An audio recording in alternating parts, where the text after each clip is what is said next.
Welcome to the Greenwood. I'm your host, Thaddeus Papke, and this is the podcast where we peek under the hood of the most famous outlaw who may have never been.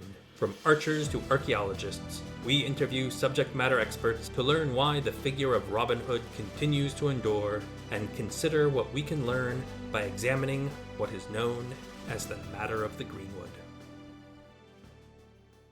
In 2021, Nottingham Castle reopened after a long period of renovation. In the lead-up to the reopen, the governing trust sponsored an online survey about modern perceptions of Robin Hood.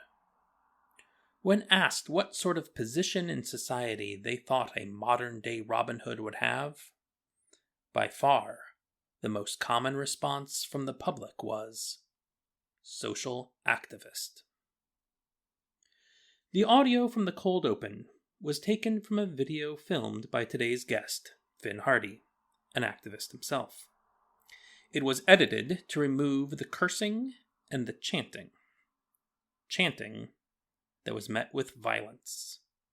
That staccato thumping that you heard is the sound of projectiles being fired from just a few yards away by masked officers before they start lobbing tear gas canisters into the crowd at the end of the clip.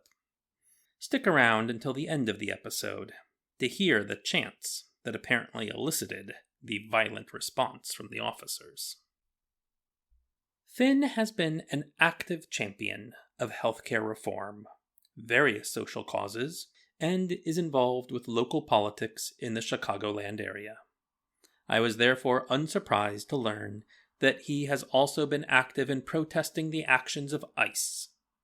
For those that don't know, ICE stands for Immigration and Customs Enforcement.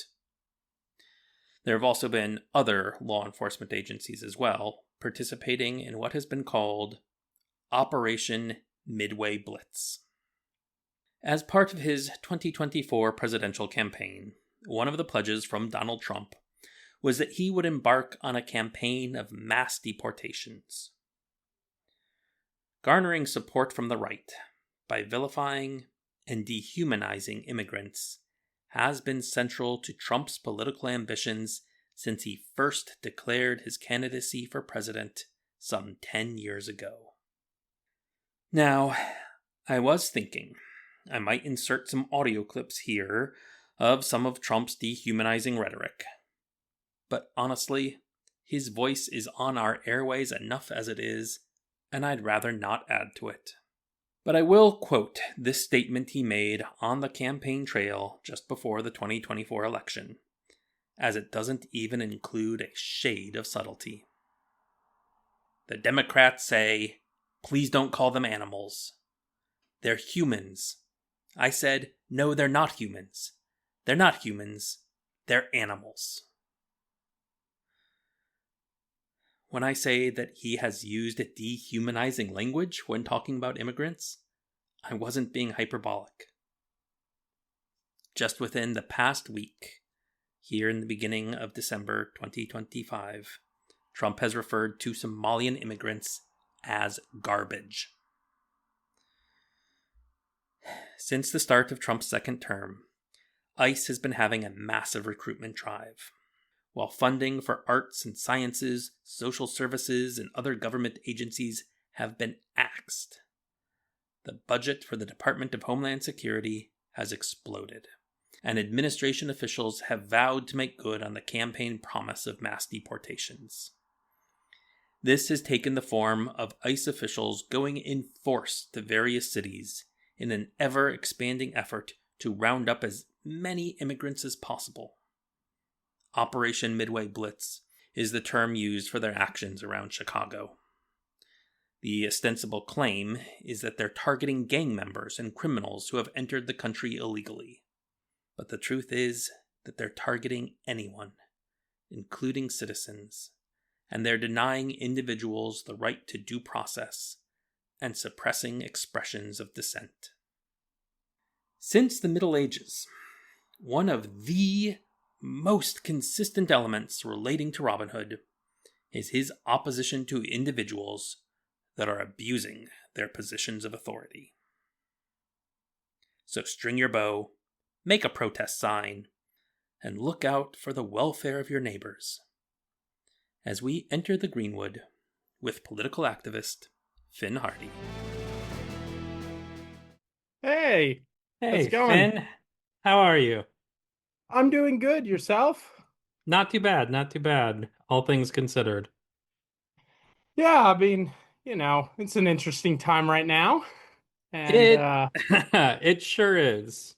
Yeah, I've got, I still got my family around, and so yeah, uh we got good people looking out for me, lots of people messaging me like you did. So, no, thank good. you for this opportunity.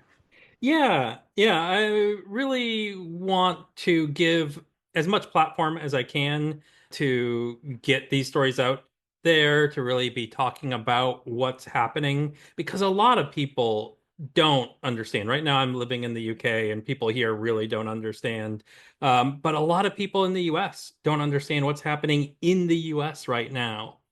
And it's really terrifying in a lot of ways. Before we get into current events and what's happened to you recently, and everything that's going on in Chicago and the quote unquote Midway Blitz, uh, Yes.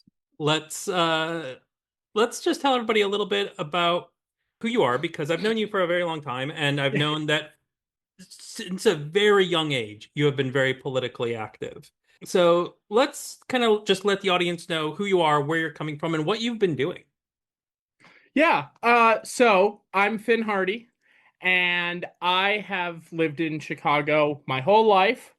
I got politically engaged maybe around the time I was 7 years old, because luckily my parents were always people who wanted to be active and pay attention.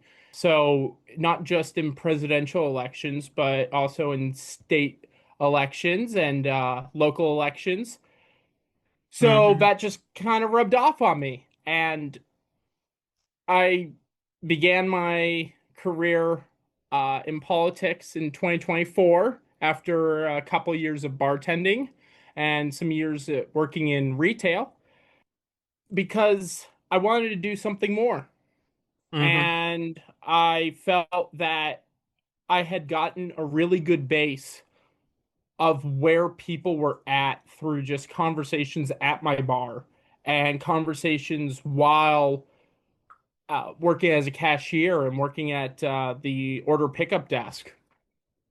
This was just stuff that people people paying with SNAP benefits, Right, right. which is a very topical thing. We'll get into that later, more. Yeah, Uh, very but topical. And they've been yeah, very important to me at points in my life yeah, too. Furloughed I during the grew up on them. pandemic, the extended unemployment benefits got cut off early while I was still searching for work, and raising two kids, the only way to keep food on the table without going into massive debt was with SNAP benefits. Yeah, exactly. I mean, it was, yeah, there was 18 months of my childhood I was on SNAP benefits. My family was themselves. So getting to just have conversations with everyday people who were using the Illinois Link Card, which is how you pay for SNAP and EBT, at least in the state, getting to talk to people that uh grew up with all sorts different sorts of backgrounds from all different countries really opened my mind. So when I got into politics last year, because I've always been politically active, I Uh-huh. voted in every election that I possibly have been able to. But yeah, getting into politics, I started working for the Illinois House Majority Leader, Robin Gable.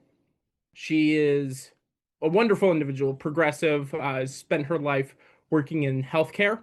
And so when she has, when she got to the Illinois House, she was advancing a lot of healthcare access and healthcare rights. One of the biggest things that was passed in the last year, or last couple of years, was the elimination of step therapy, which, for those who don't know, when your doctor prescribes you something, insurance companies used to be able to say, no, you have to take this medication that may not necessarily work. No, you have to go to physical therapy first. No, you have to do this, that, and the other thing. And then maybe 5 years down the line, we'll think about covering what your doctor actually prescribed. Mm-hmm. Now, your doctor prescribes it, insurance companies are mandated to cover it. And that's huge. You know, Yeah. it should be that way everywhere. Mm-hmm. But the fact that we now are holding health insurance companies accountable in the state of Illinois is really good. Yep. So, working on political campaigns for her and for others this past 18 months, I have gotten to interact with all sorts of individuals in the Chicago and up in Wisconsin areas in an official capacity, but also I've taken opportunities out in Philadelphia while going to game conventions to talk with members of the ACLU, taken opportunities to connect with folks up in Michigan, because there's a diverse amount of people that are all experiencing the same problems, Mm-hmm. no matter where you go. And I just want to do my best to connect with them and to understand where they're coming from. Right. Yeah. And I'm really glad that there are people involved like you are, people who care, people who want to know what is going on with everybody, and just it seems like the most basic thing in the world, but just treating everybody like they're a person, regardless of their religion, their background, their ethnicity, just a human being who deserves respect, deserves food, deserves shelter, deserves healthcare. It's like the most basic things in the world you would think that we'd all Yeah. want for everyone else. And yet, unfortunately, that doesn't seem to be the case. No, it's astounding how many people. Well, let me say this. How many people are opposed to others that they don't know receiving the basics of life? Their children's lunch is being paid for by the school, and healthcare being a human right. There there are a lot of people who are actually for it in their own communities. Mm-hmm. But as soon as you get outside of the bubble that they're in, Yeah. empathy for those folk starts to vanish. And it is something that I hate to say this, but investigating that human psychological experiment is fascinating, Yeah.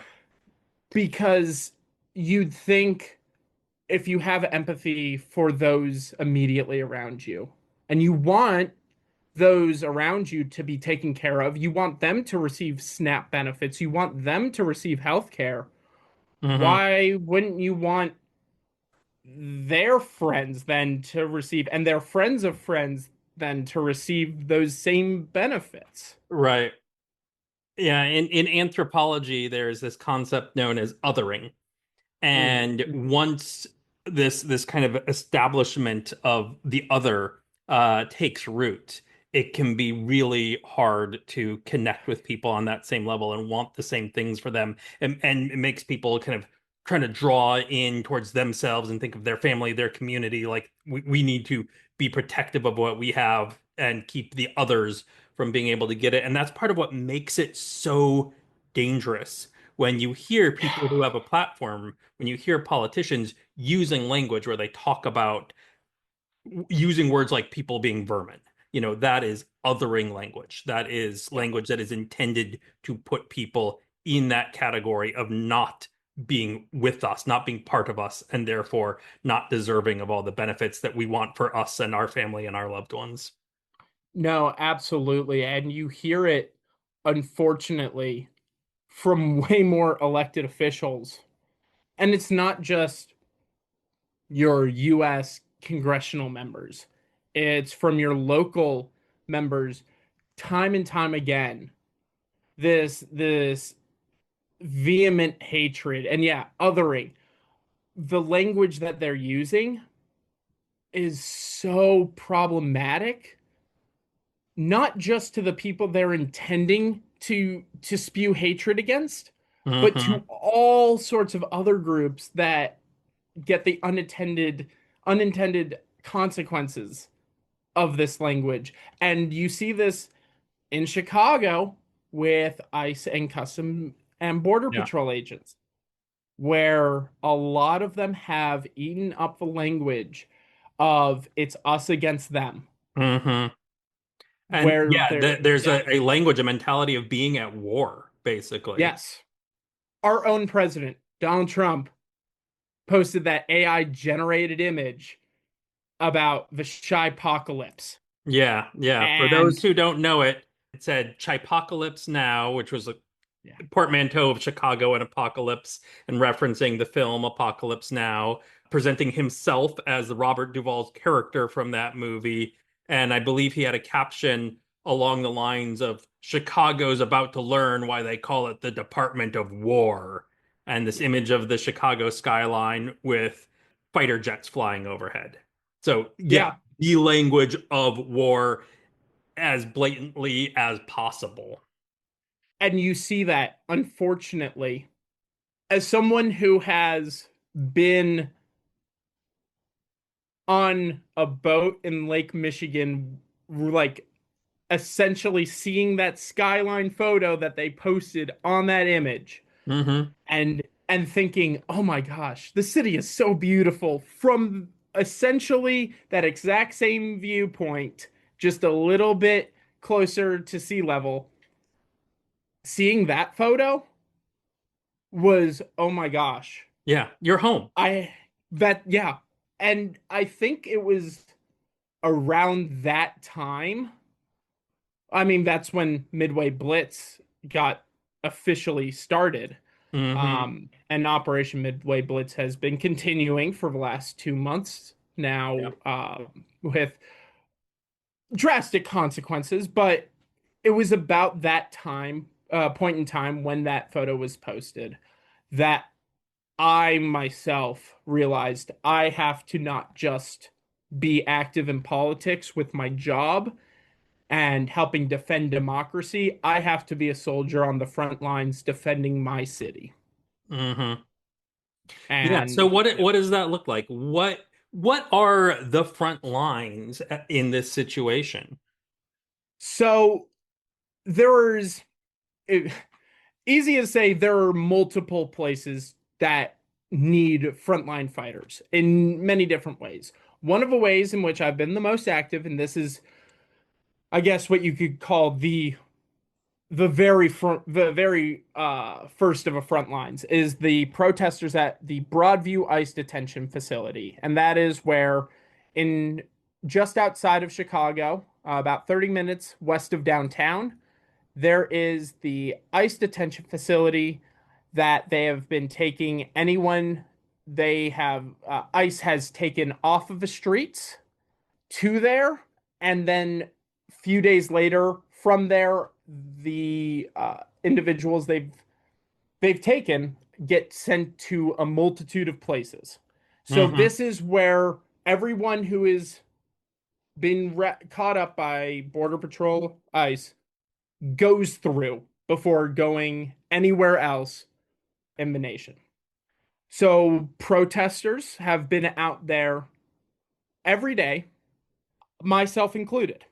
Mm-hmm. And Friday mornings, because that was when it was identified, most transport vehicles taking detainees, actually, let's just call them what they are, abducted individuals. Yeah. Yeah. These Let's use that are language. yeah, these are people who are being snatched off the street or from their homes or workplaces, tossed into vans, often with little, if any, checking of identification, and almost always through just blatant racial profiling. Uh, Absolutely.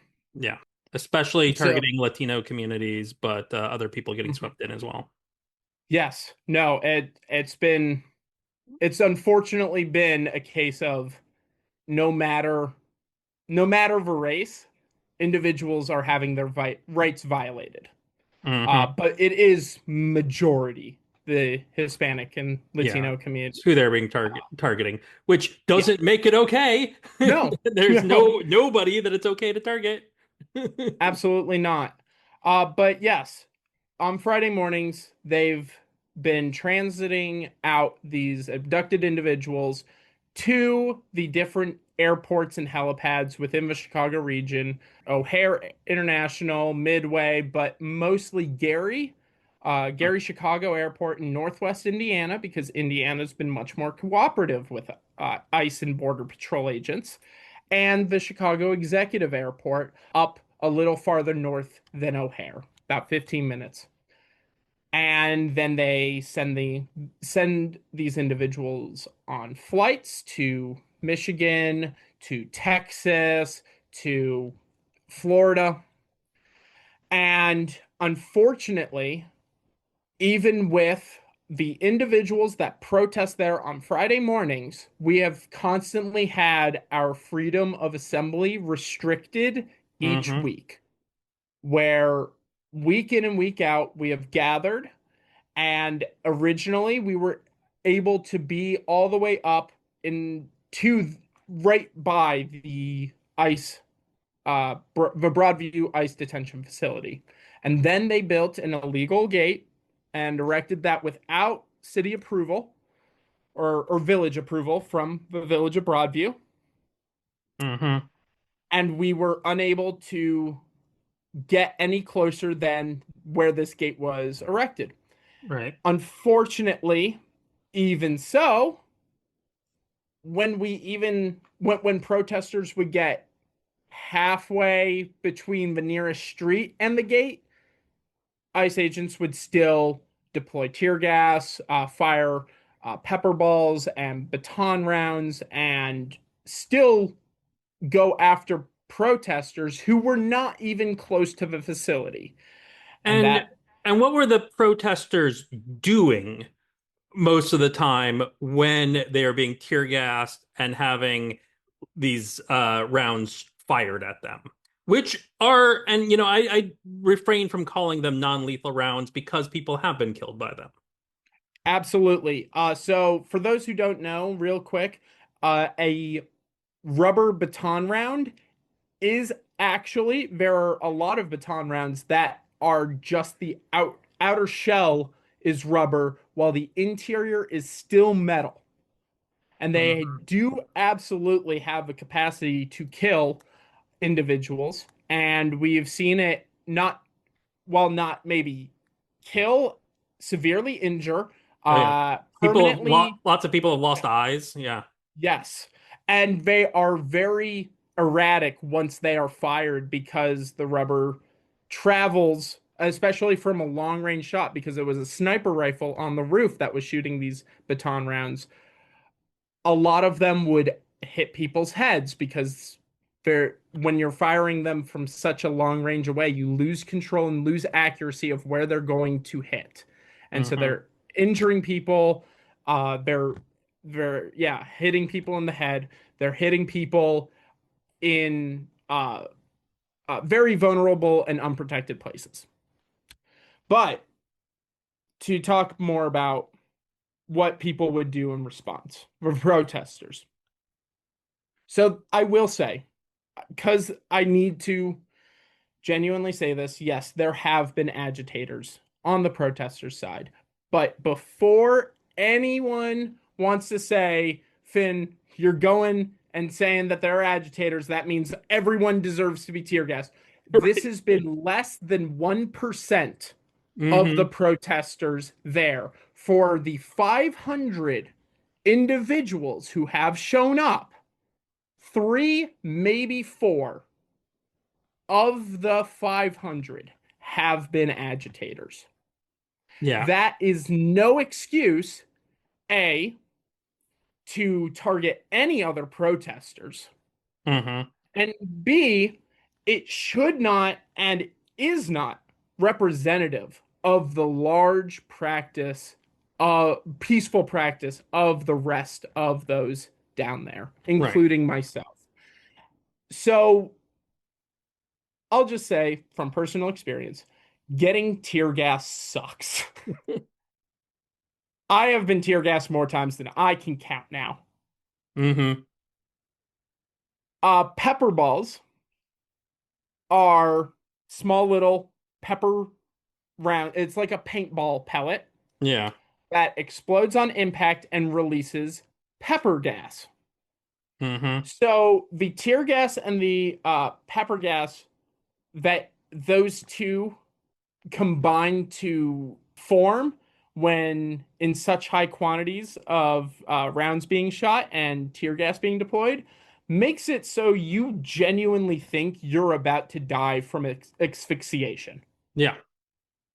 Even though a majority of us were wearing gas masks, it's still at such a high concentration can Mm-hmm. even penetrate through the tiny cracks if your mask isn't properly fitted, or even through the filters, because they're only able to filter out 99.97%, and that much gas and in the air, that Mm-hmm. little that little oxygen in the air especially Mm-hmm. makes it very hard to breathe still, even when filtering out a large portion. Yeah. And then, so luckily, a lot of what we had brought, a lot of people donated supplies and continue to donate supplies, including water bottles and Dawn dish soap, which is very, very good at when you spray it on clothes, like mix it up with some water and pour it on clothes, or use the power wash to spray on, eliminating the effects of the pepper pellets when Oh, interesting. they hit your clothes.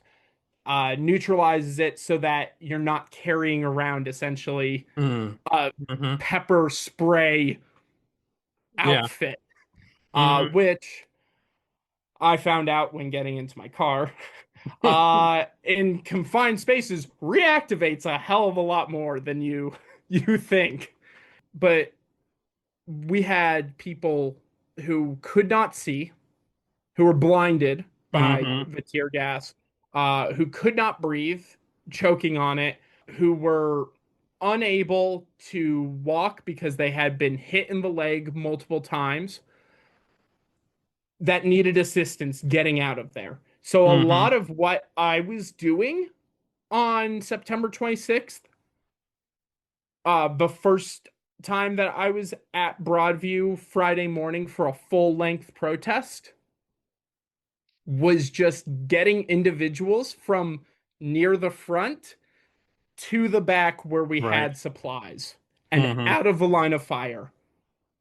And that got me shot 4 times. And that got me again, tear gas more times than I can count. That's also when they introduced flashbangs into the equation. And most, if not all of my day was spent literally doing nothing but yelling gate, gate, gate when they opened the gate and decided to fire upon us, yelling gas, gas, gas when they deployed gas grenades, and yelling pellet or pepper, pepper, pepper when they started shooting us. And Right. then, yeah. And and you mentioned this very small percentage of agitators, when there's hundreds of other protesters there. And these are protesters who have signs, they have chants. This is what they have come armed with. Yes. The armed to the teeth with righteous anger that Yeah. they're using, that they're deploying vocally, These and heavily armored, heavily armed ICE officers and other law enforcement officers are not in fear for their lives. absolutely not. The most that even any instigator was doing was just approaching the gate and yelling uh, a lot of a lot of vitriol and a lot of anti-ice sentiment. Mm-hmm. There was Which people are no, legally allowed to do. yeah, hmm exactly. There was not even anyone who was there doing any action that could be portrayed as illegal, much less a threat to ICE and Border Patrol agents. And that is where we get into a really big problem, Mm-hmm. is when you had Border Patrol and ICE opening the gate again that they illegally erected on village property without a permit. They Mm-hmm. would open the gate and decide, you know what, we haven't shot protesters in a couple of minutes. Let's give them another round. We need to justify our budget for these Yeah. munitions by using these munitions. Yeah, it was, and you could see on some of the, now most of them are coming again with masks, some gas masks, some just their normal everyday abduction masks, because all of these ICE agents and Border Patrol officers, when they go out and terrorize the streets of Chicago, they're wearing facial coverings. Mm-hmm. Um, so you don't know if they're actually an agent or not, which is a whole other issue. Yeah. But when they would come out and shoot us, a lot of them had masks. But there was distinctly, I remembered, one agent who did not have his mask on. And the smile that this individual had on his face as he was shooting at unarmed Mm-hmm. individuals protesting was the definition of evil. He enjoyed it. You could see how much joy this act gave him of shooting us. Yeah. And it's horrifying to know that there are individuals that we have entrusted the capability of being armed Mm-hmm. and going out in the streets and abducting people that take such pleasure in hurting others. Yeah. Yeah. There was a recent news story about one agent pointing at a guy and saying, bang, bang, you're dead, liberal. Yeah. My That uh mentality is real amongst these officers. yeah, the Border Patrol agents, I've got a individual who is running for US Congress for US Congress as my US representative, because my representative is retiring. One of the individuals who's in that race had a gun pulled on him and waved in front of his face by Border Patrol. Yeah, by And somebody who is a law enforcement officer whose salary is paid for by US tax dollars. yes, when they're unafraid to point their guns at our elected representatives, what are they then unafraid to do to us? The Hmm. the the individuals that are just out on the street every day. Yeah. It's it's harrowing. I mean, I've seen firsthand their tactics time and time again, and they are unashamed of what they do, of what they do as part of ICE. And this was, I guess, getting more into the Operation Midway Blitz side of things rather than just Broadview. Hmm. But when they abducted my friend Emilio, Yes, I was going to bring up Emilio because you mentioned him before in your post online. yeah, Which is just to put a name on what is happening to human people, to take yes, away that that othering of, oh, it's happening to Latinos. It's happening to people. Yes. Emilio was just walking on my block.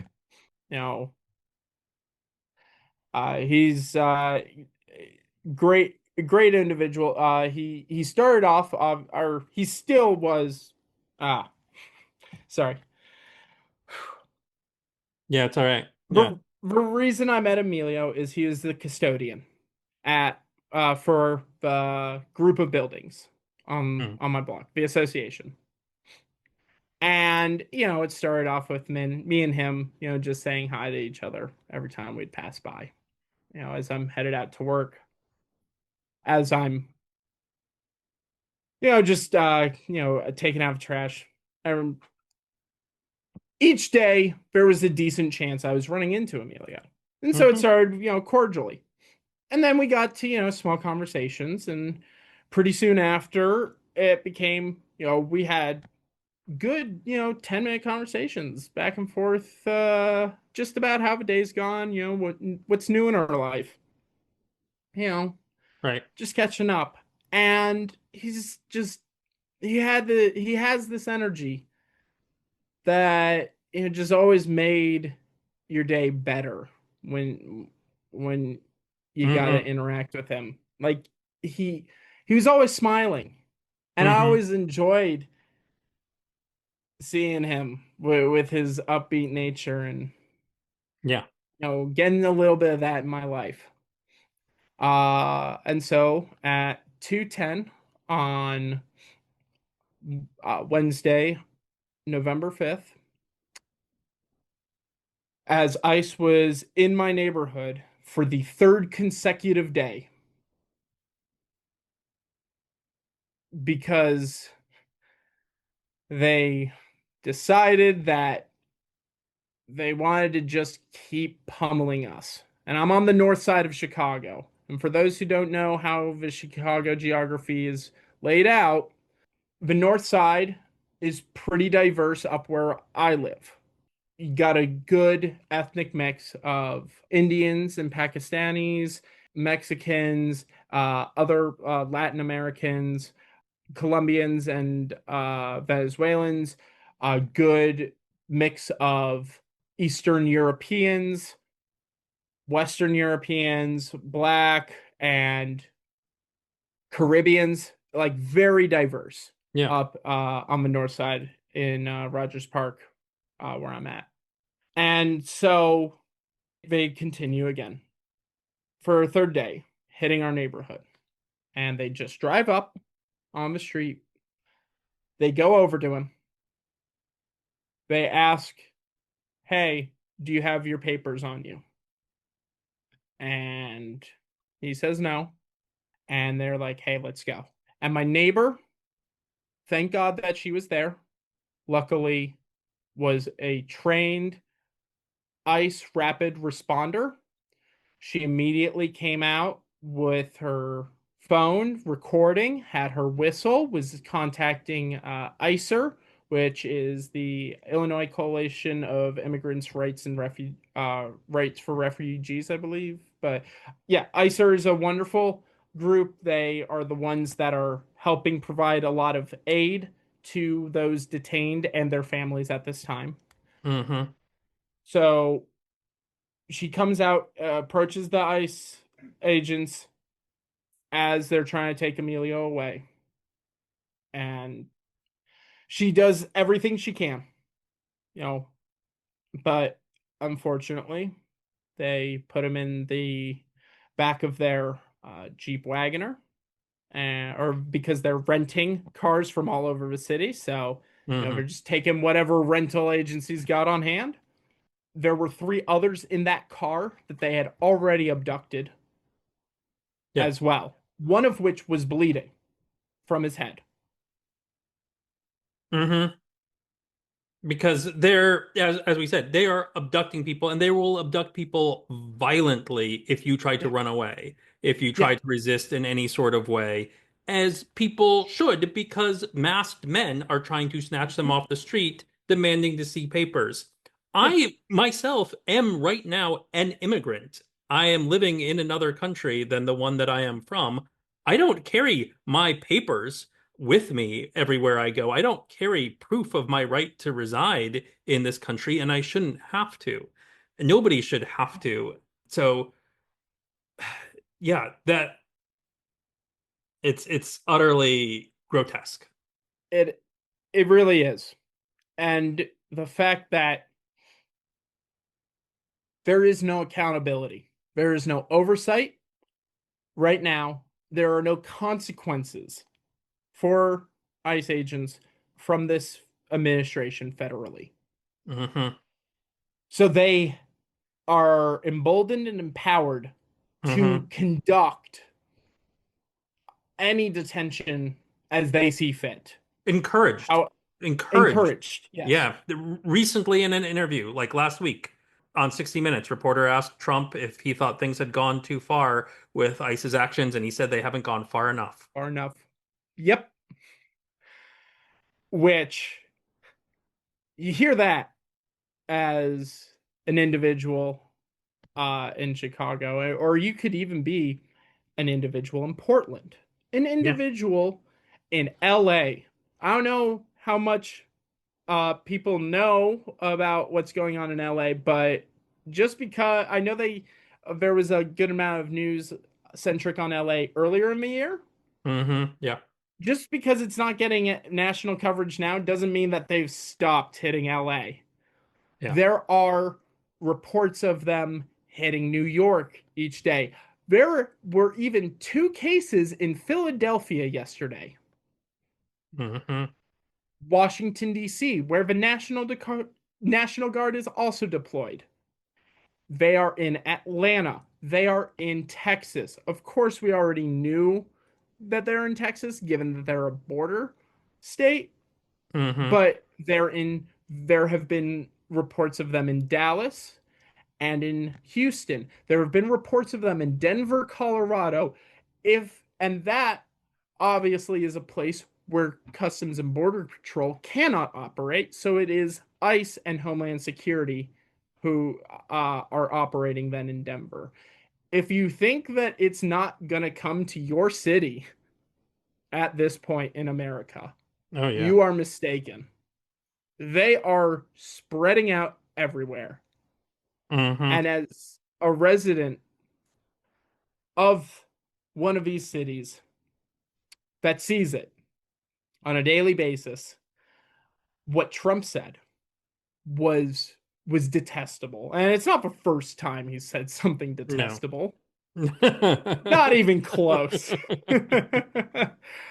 But the fact that he thinks they haven't gone far enough Yeah. is tearing away families from each other, not far enough. Emilio has 2 children.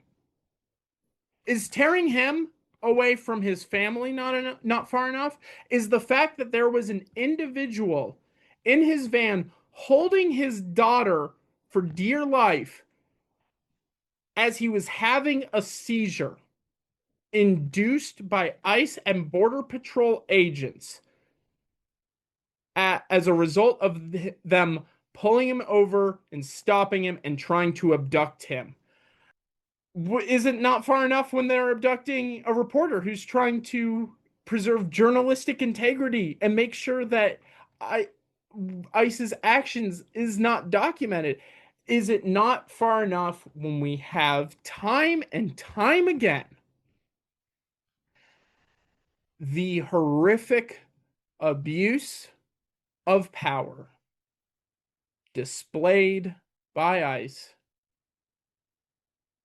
Yeah. resulting in the deaths of people? Hmm. We had a man shot in the Chicagoland area in September. We've had confirmed deaths come out of the Broadview detention facility where their treatment of the individuals inside of there has been described as disgusting, abominable, unsanitary. Hmm. no access to clean water. We have had people die as a result of ICE and Border Patrol coming in to our city. And that's not enough, according to the president. Yeah. Communities terrorized, families torn apart. My heart is breaking for Emilio. My heart is breaking for his children. And that is just one story amongst thousands and thousands. Yeah. And luckily, it sounds wrong that we're fortunate in this way, that we have eyes on Emilio. We know that he got sent over to Michigan, that having the basic information that ICE is required to document is somehow made us one of the more fortunate cases of trying to get an individual back that they Yeah. have taken. Yeah, there have been cases of American citizens who have been disappeared for days on end. Yeah. There have been chiefs of staff of older people in Chicago. These are people who excuse me. These are people who are doing essentially the same work that I've been doing on the government side. While I've been out trying to ensure that people have ballot access and make sure that our candidates who want to stop ICE and want to protect SNAP benefits and want to protect healthcare funding are able to get on the ballot for the next year. These individuals are the ones making sure that ICE agents or that families are connected with aid when their loved ones have been taken by ICE agents. They're the ones where people reach out to when they've had their SNAP benefits taken away and don't know how to provide dinner tomorrow night. They're the people taking the calls when people's healthcare funding is lapsed and they can't afford to get healthcare, so they need community resources to access getting prescriptions filled and need help knowing which pharmacies even carry their prescriptions. When these chiefs of staff and workers for the community on the government side of in Chicago are getting abducted. Again, citizens, individuals who have connections and luckily can be tracked more so than others, even aren't being reported on for 48 hours after they've been arrested. Yeah. It's detestable. And just trying to just putting yourself in their shoes, thinking of unsure what's going to happen to them, think in the shoes of their families, having no idea what's happened to them for days. God, that would just tear me apart. Yeah. Again and again, what we're seeing is, and I think this really needs to be stressed, is how much this is not only inhumane, how much this is how much these people are lacking accountability, but also just how much this tears at what we thought were our rights and our freedoms. Yeah. We should have the right to walk down the street and feel safe and secure and not have people harass us for our papers to prove that we have a right to be there. That we have the right to assembly and speech, to voice our opinions, to gather in peaceful protest. And even if we're angry, to shout that we are angry and yell at people, we should have the right to do those things. And to be attacked, to be silenced, to be abducted, to be brutalized for exercising those rights cannot be accepted. Absolutely not. I mean, it's not just one, it's multiple of the amendments of our Constitution that are being violated on a daily basis. And it's not to say like, oh, only one amendment violence, that's okay. Like, but it's the fact that they are ignoring the First Amendment right of protesters down at Broadview. They are violating the right to due process as protected in the U.S. Constitution to all persons, not All citizens, persons. Yeah. all persons. Exactly. They have lied to individuals who have been taken down to Broadview who may not speak much English and lied to them about what the Fifth Amendment right is and whether or not they have access to that right. They have deceived individuals into signing papers that end up self-deporting them. Yeah. I've known people that have had that happen to them personally. And it's heartbreaking. Heartbreaking. Families torn apart because of it. Yeah. It is jarring to see just how many callous techniques the ICE and Border Patrol agents are willing to deploy just to hit the 3,000 arrests per day quota that was just willy-nilly introduced. No, there's no backing to why there should be 3,000 a day coming out of a White House.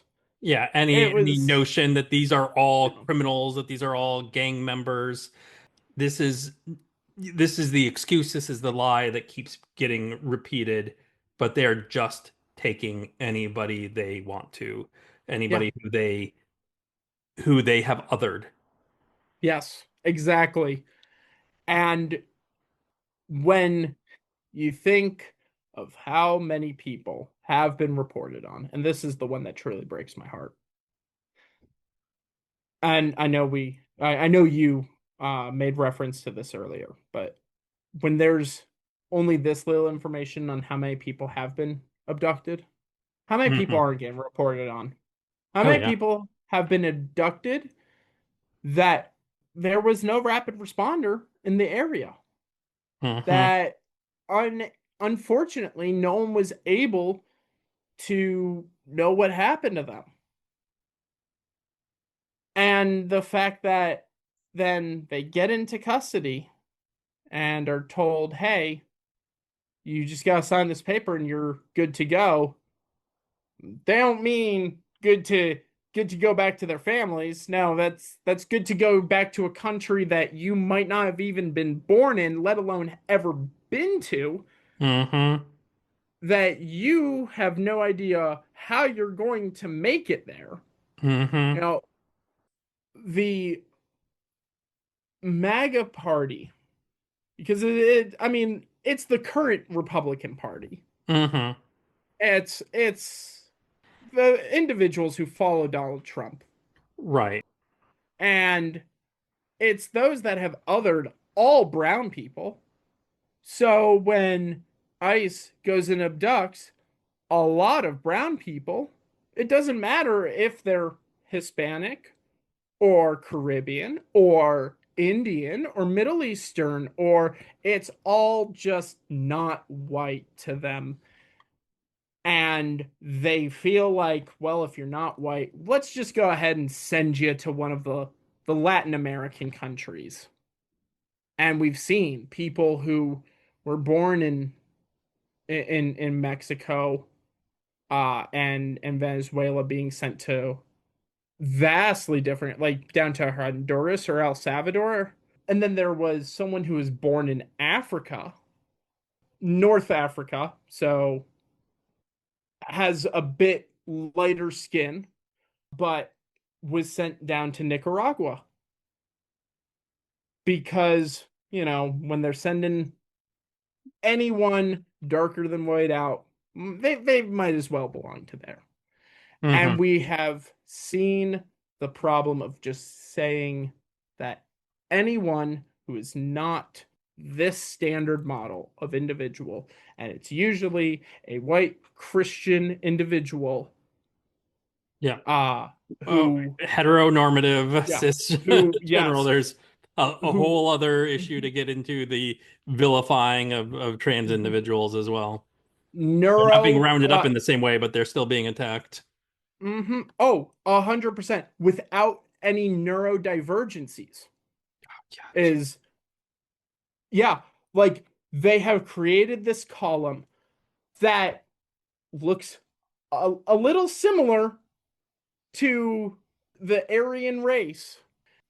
And they've said, whenever you're not this, it's okay if you've been attacked, especially if, and this is the other one, as much as trans folk have been under attack, as much as black and brown communities have been under attack, and as much as especially non-Christian religions have been under attack, what we are going to start to see next, and this is going to get dangerous for all those people that thought, well, they're not attacking me, so I don't need to stand up. They're going to go after liberals next. They are. And They have already started to go harder. So a couple of months ago, the administration officially labeled Antifa as a terrorist organization. Antifa is not an organization. Antifa just means people who are anti-fascist. But by labeling Antifa as a terrorist organization, that has opened the door for them to say, well, anybody who we disagree with, or who is disagreeing with us, we can say is Antifa because they're the ones who are saying that they're anti-fascist. They're accusing us of being fascist, therefore they're Antifa. They're part of this terrorist organization, and that has created legal avenues for them to prosecute people and detain them, charge them with heinous crimes, and do awful things to them. They have been paving the way for themselves to be able to come after, with legal justification, liberals. Yeah, it's such a heavy but important topic. Very different from most of the things we talk about on this podcast. But this is as much related to Robin Hood as anything else I have ever discussed on this podcast. From day one, in the earliest Robin Hood ballads we have, in the earliest stories, his opposition is the Sheriff of Nottingham. There has always been this recognition that there will be people who are supposed to be in positions of authority that are meant to represent order and law and security, but are corrupt, who abuse their authority for their own gain, for their own desires, and that sometimes the right person, the person who we need to look to, is the one who is not the representative of the law, but the person who is standing up and saying, no, that person is wrong. Yeah, no, absolutely. It's almost as, especially in Chicago, and I mean, I can only assume Portland, and soon to be New York, with comments from a president. Yeah, he has been making it clear that he is going to be targeting New York very heavily, especially after Mamdani's win. Yeah. It has never been more important that we have Robin Hood types, because there is an incredible disparity between the poor, the disenfranchised, and the victims of the systematic practices, and those who are rich and benefiting and overseeing. We like to believe that law enforcement is impartial. I know I like to believe that, but we've seen time and time again that it's not. Yeah. That we have severe systemic racism within our judicial and our law enforcement all across the country. But with such a huge disparity between the rich and the poor, we need more than ever to have those who are willing to stand up to the corruption, to take away whatever we can, whether it is taking away our complicity in working for these corporations, for these individuals that have no accountability, whether it's going ahead and protesting, standing up to the health insurance companies. Yeah. Health and Human Services is the bread and butter of why I got into politics. I'm very dedicated to health and fixing healthcare, making it equitable for everyone, but also adoption. I was adopted, and making sure that individuals in foster care and at orphanages get the opportunity to be placed with families in a way that's not bogged down through bureaucracy. Has been one of my main goals in one of my main goals for why I started my political career. With RFK, though, is the Secretary of Health and Human Services, I realized that improving what we had as a foundation is no longer going to be my job. And if I choose to go down that route and try and be part of the Health and Human Services department, it's going to be building everything from the ground up again, because it's all getting torn down. Yeah. As having reckless decision making all around has shown that it's going to maybe take, it's not even been a full calendar year since Trump took office, and it's already projecting to take a decade to rebuild just to where we were at. Yeah. For what's been destroyed. Yep. And in all sorts of industries too. This is something, I have a lot of connections to the museum industry. I have a lot of connections to the science industry, to NASA, and it is the same situation there too. I mean, in the case of NASA and some of the science and space exploration thing, we're not talking a decade, we're talking generational damage that's been done. Funny enough, while I was canvassing, trying to collect petitions for a judicial candidate going for the appellate court in Cook County, which I do just want to say really quick, everyone who is voting or plans on voting, research your judges. Please. Yes. Research your judges.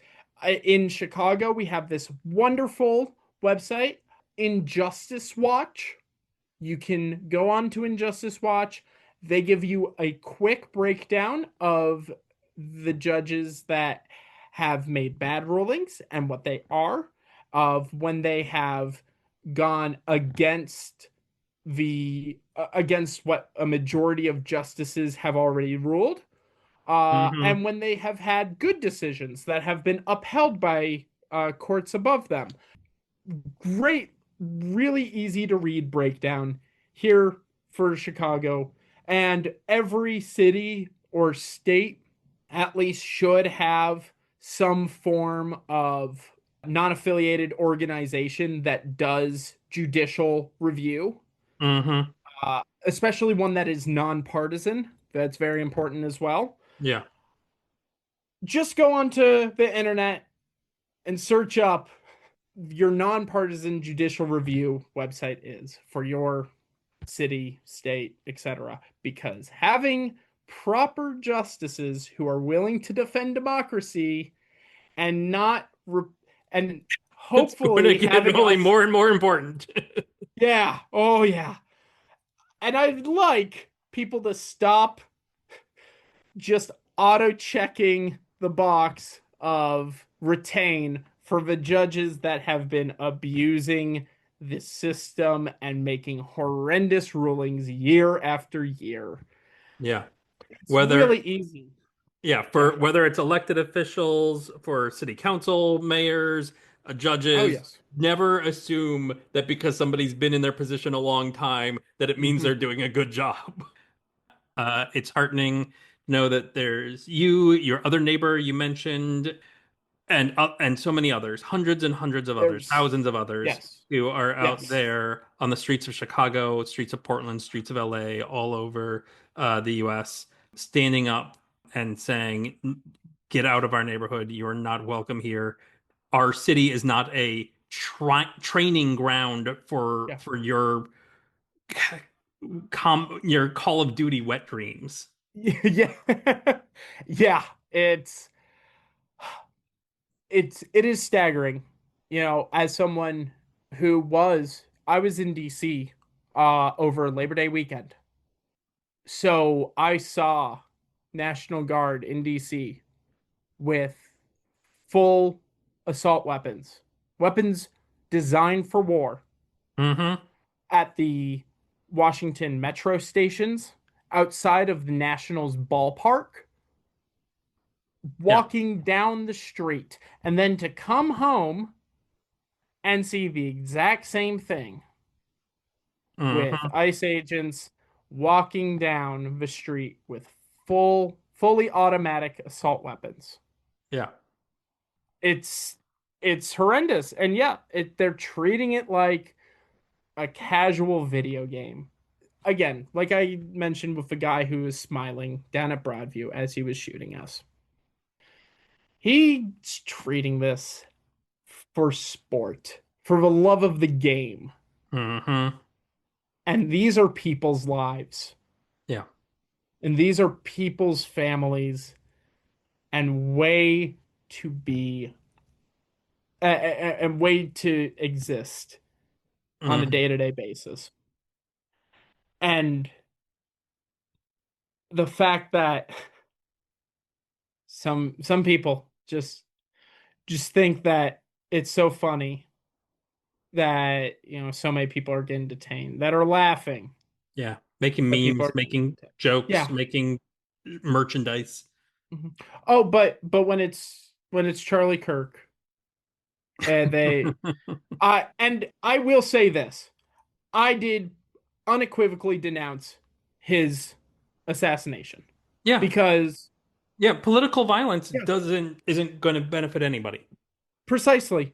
I I just like I did with the Minnesota House rep shootings that happened in June on the day of the No Kings March, or the night before No Kings March. The more politically violent our climate is, the worse off we all are. Yeah. And Yeah. there They're are not, if the more that exceptions. political violence becomes Yeah, normalized, the yeah, more they will use the assault rifles and not the batons. yes, exactly. And so it is unfortunate to see just how many people, again, are treating this like a joke and treating it like a game, and people are dying. Yeah. And we are seeing individuals suffer for wanting to be out and protesting, for being elected, for being involved in politics, when that should not be the case. And we should be able to have disagreement and be able to try and make things better without being killed for it. Yeah. Absolutely. And but we've unfortunately gotten ourselves into a very volatile political climate where we can't even agree on basic human rights being Yeah. a mutually beneficial thing. Basic human And rights, yeah, constitutional rights, yeah, they're all up for grabs right now. yeah. It's heartbreaking to see. In fact, I did want to say this real quick. It's funny because I was talking with a friend yesterday or Saturday because I was down at Broadview again. I was checking in with him. He commented on the Facebook post, or he messaged me privately in response to the Facebook post, much like you did. And he wanted to share his well wishes with me for being out there and thank me for doing so. And he's more on the center to conservative side. He's politically more right than on the scale. And he went ahead and was saying that, he was saying how proud, as someone who also is opposed to ICE's overreach. And I responded like, you know what's funny? I see being against ICE as a fundamentally conservative position because it's being against the overreach of the federal government, which on paper those don't tread on me flags you keep waving around. What is that supposed to mean? Exactly. The Gadsden flag, I have not seen one of those people. Actually, but I'll take this back. I have only seen one of these people, a total of one, at a protest against Trump. Yeah. And these are the same people that were clamoring about how vaccinations in 2020 and the mandates related to that and wearing a mask indoors was horrific federal overreach. Yeah. Now look at ICE and are like, well, that's not overreach. That's just good old American law enforcement. That, like, how does that not equate? Yeah. And no, my friend did. He totally agreed. It Good. Is on paper a fundamentally conservative position. The problem is, on paper, the conservative party in Congress doesn't look like the Republican Party in Congress does right now. Yeah. We don't have the actual, like, Stevenson and Nixon, or even I refuse to bring up Reagan. I will not give Reagan any props, but like Gerald Ford type Republicans that are just small government, limiting spending. We don't have any of those anymore. No, that's not what the party has become. No, and none of them are actually there preaching for limiting federal overreach like ICE and Border Patrol is currently doing. Yeah. All right. Well, I should probably let you go. Thank you. Thank you so much for your time, Finn. Thank you so much for sharing these stories. It's great to see you again. It's been God knows how many years. I about to say, the last Con on Macabre I think I went to was like 2011. It might have been an Origins or a Gen Con in there. That was the last time. Yeah, one of those. But yeah, no, it has been a very long time. It was wonderful getting to chat with you. It was, very heavy topic, but yeah. Thank you so much for being out there, for doing what you're doing. No, it's my pleasure. I'm happy to have the privilege to be able to fight for this. Yeah. You take care. My love and regards to your whole family. I will pass that along. Thank you so much. Take care, Finn. Right. Good night. Have a good one. Bye. My thanks again to Finn for joining me here in the Greenwood, and for the work he's doing out there in and around Chicago.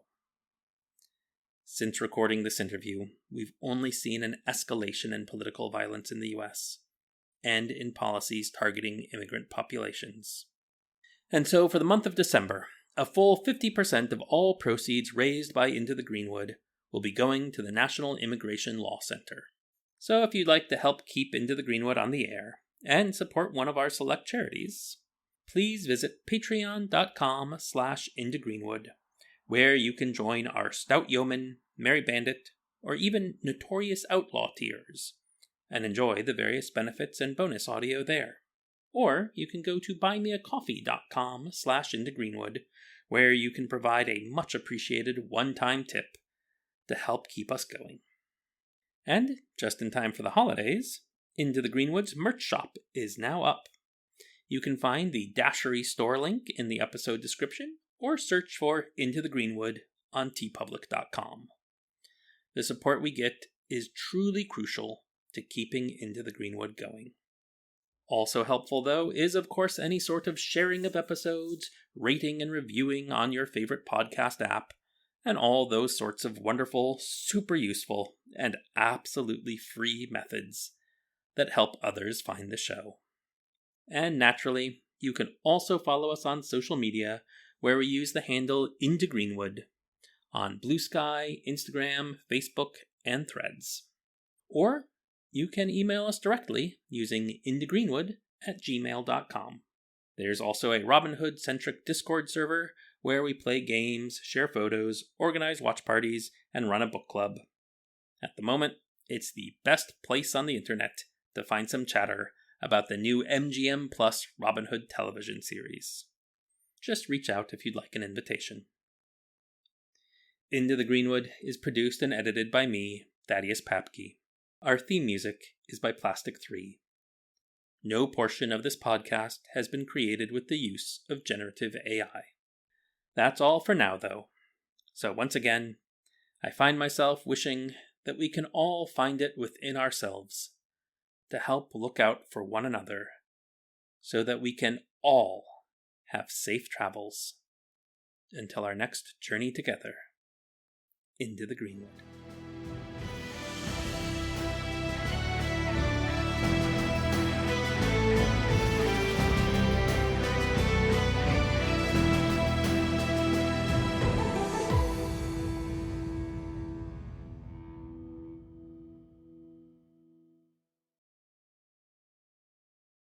Immigrants are welcome here. No fear. Immigrants are welcome here. No fear. Immigrants are welcome here. No fear. Immigrants are welcome here.